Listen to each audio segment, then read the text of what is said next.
최근 들어서 많이 보는 게 유명 아이돌 SNS 논란. 광고했네. 업체한테 돈 받았네. 그 내돈내산이고 유료 광고가 없고 우리 베이비들한테는 여기가 청정구역이니까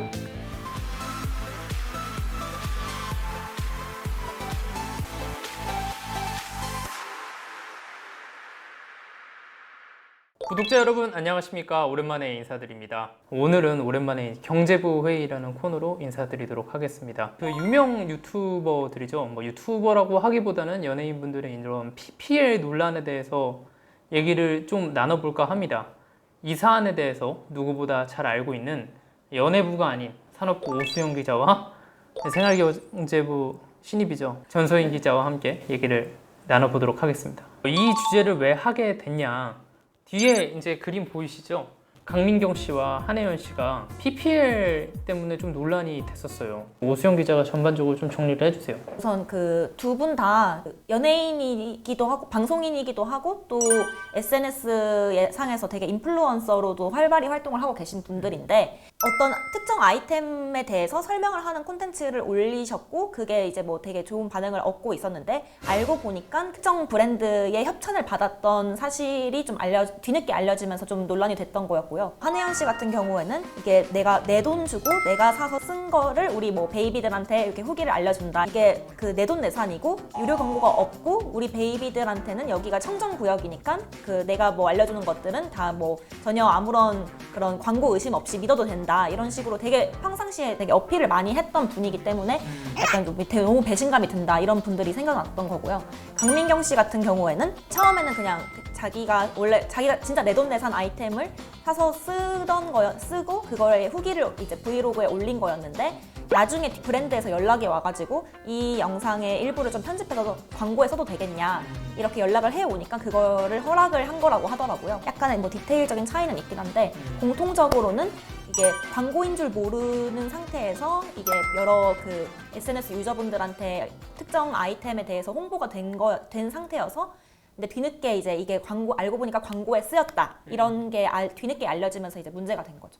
PPL이 나쁜 건가요? 사실 PPL은 원래 하나의 광고 기법이에요. 영화에 쓰이는 뭐 이렇게 TV에 노출되는 그런 광고 기법 중에 하나인데 사실 시청자들한테는 좀 부정적인 인식이 굉장히 강하죠. 왜냐면 이때까지 약간 PPL이 막 드라마에서 갑자기 냉장고를 뭐 칭찬한다거나 뭐 공기청정기를 갑자기 튼다거나 이런 식으로 많이 이용이 돼서 이제 시청자들한테 좀 부정적인데 이거 저도 삼성 로고가 나오는데 시청자들이 이제 드라마에 집중을 하는데 너무 흐름을 깨다 보니까 이제 부정적인 인식이 굉장히 많이 강해졌는데 마냥 부정적인 PPL만 있냐? 그건 아니에요. 왜냐하면 칭찬받은 PPL이 하나 있는데 예를 들어서 뭐 TVN의 미생 같은 경우에는 직장인을 대상으로 한 스토리가 주제다 보니까 취해져 음료라든지 뭐 A4 용지 이런 게 PPL이 다수가 등장했어요. 근데 시청자들은 그걸 PPL인지 몰랐어요. 알고 보니 PPL이 했네? 라고 하니까 PPL을 이렇게라도 사용하면 되게 좋은 거구나 라고 이제 시청자들한테 인식이 됐죠. 근데 사실 PPL은 조금 광고주나 뭐 해당 그 제작사 측에 되게 윈윈하는 구조예요. 효과적으로 소비자들한테 우리의 제품이 스며들어 가게끔 잘 이렇게 해주는 거고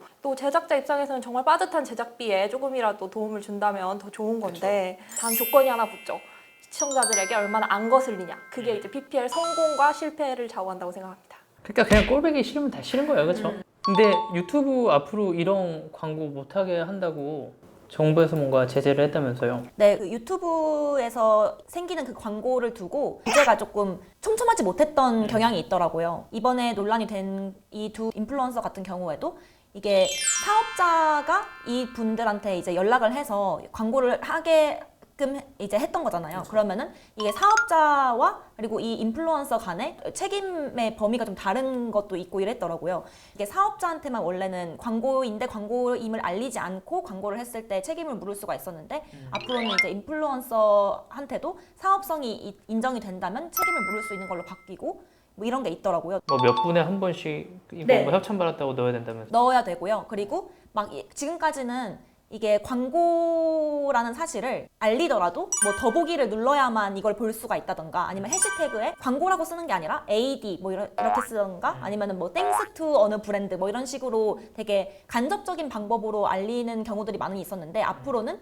무조건 이게 그 어떤 브랜드에서 어떤 협찬을 받아서 들어가게 된 유료 광고입니다. 이렇게 아예 풀로 명확하게 또 고지를 해야만 하는 식으로 바뀐다고 하더라고요. 광고를 아예 못하게 되는 건 아니지만 광고가 포함이 돼 있다면 명확하게 알려야 되는 걸로 이렇게 규정이 바뀌고 이게 6월 23일에 공정위에서 이제 앞으로 이렇게 시행을 할 거다라고 알리고 또 9월 1일부터 시행이 된다고 합니다. 근데 이 논란이 왜 생겼냐라는 거를 가만히 조금 되짚어 보면 예전에 그 인블리 사태 때 인스타그램으로 그게 뭐였죠? 호박 그 죽이었나요?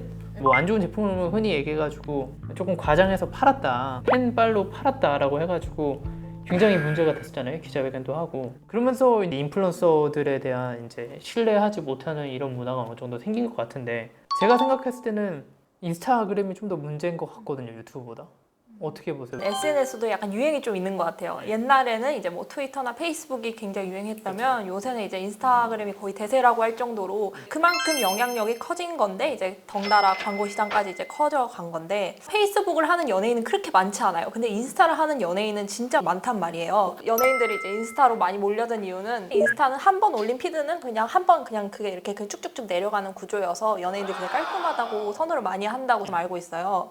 근데 이제 인스타그램에서 연예인들이 뭐 사진을 찍어 올렸어. 그러면 사람들은 그 속에서 뭘 입었고, 뭘 먹었고, 뭘 사용했고 이런 거에 대해 진짜 관심이 많죠. 광고주 입장에서는 이런 황금 같은 기회를 어떻게 놓치겠어요. 이제 누가 봐도 이제 광고 효과가 정말 엄청난 건데 진짜 수천만 원의 광고비까지 주면서 부탁을 하는 건데, 사실 유튜브는 막 이렇게 나와서 이렇게 말을 하면 뭐, 아 이거 너무 좋아요 이렇게 얘기를 하면 아 뭐야 이거 광고 아니야? 라고 소비자들이 조금 생각을 할 수 있는 여지가 좀 있는데, 인스타는 사진 하나 아니면 진짜 길어봤자 5초 남짓의 영상으로 이렇게 보여주는 거기 때문에 이거 광고 아니야? 라고 생각할 수 있는 그런 여지가 너무 없어요. 사람들이 광고라고 인식을 못하는 건데 광고라고 써놓지 않는 이상 공정위가 칼을 빼든 거죠. 그래서 이제 이때까지는 표시광고법으로 소비자를 기반하는 행위는 안 된다, 되게 모호하게 이렇게 적어놨었는데 9월부터는 뭐 인스타그램은 어떻게 해야 되고 페이스북은 어떻게 해야 되고 유튜브는 어떻게 해야 되고 이런 식으로 구체적으로 이제 가이드라인을 만들어서 9월부터 적용한다고 합니다.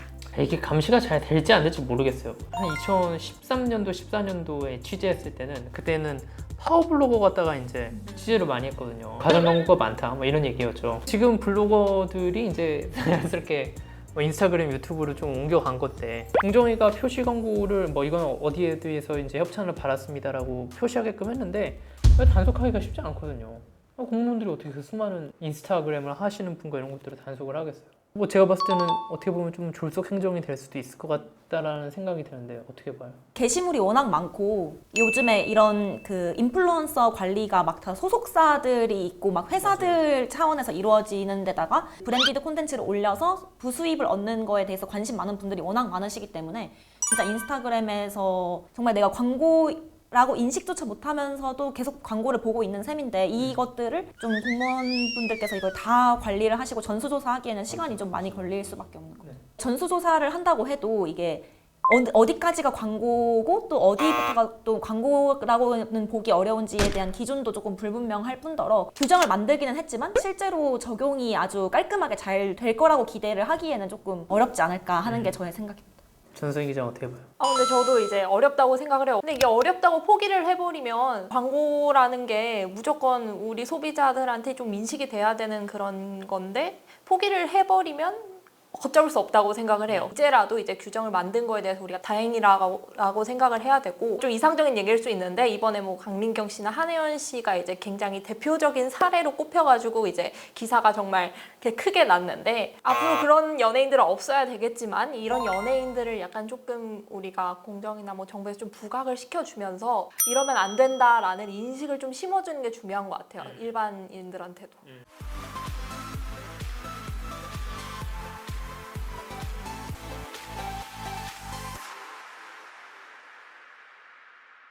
유튜브 출연료가 방송 출연료보다 더 비싸다면서요. 단가가 회당 만 원 이렇게 간다는 거예요.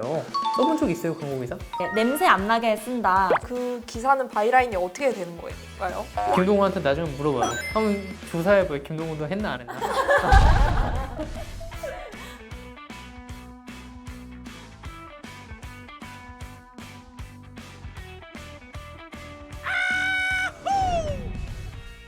Money rap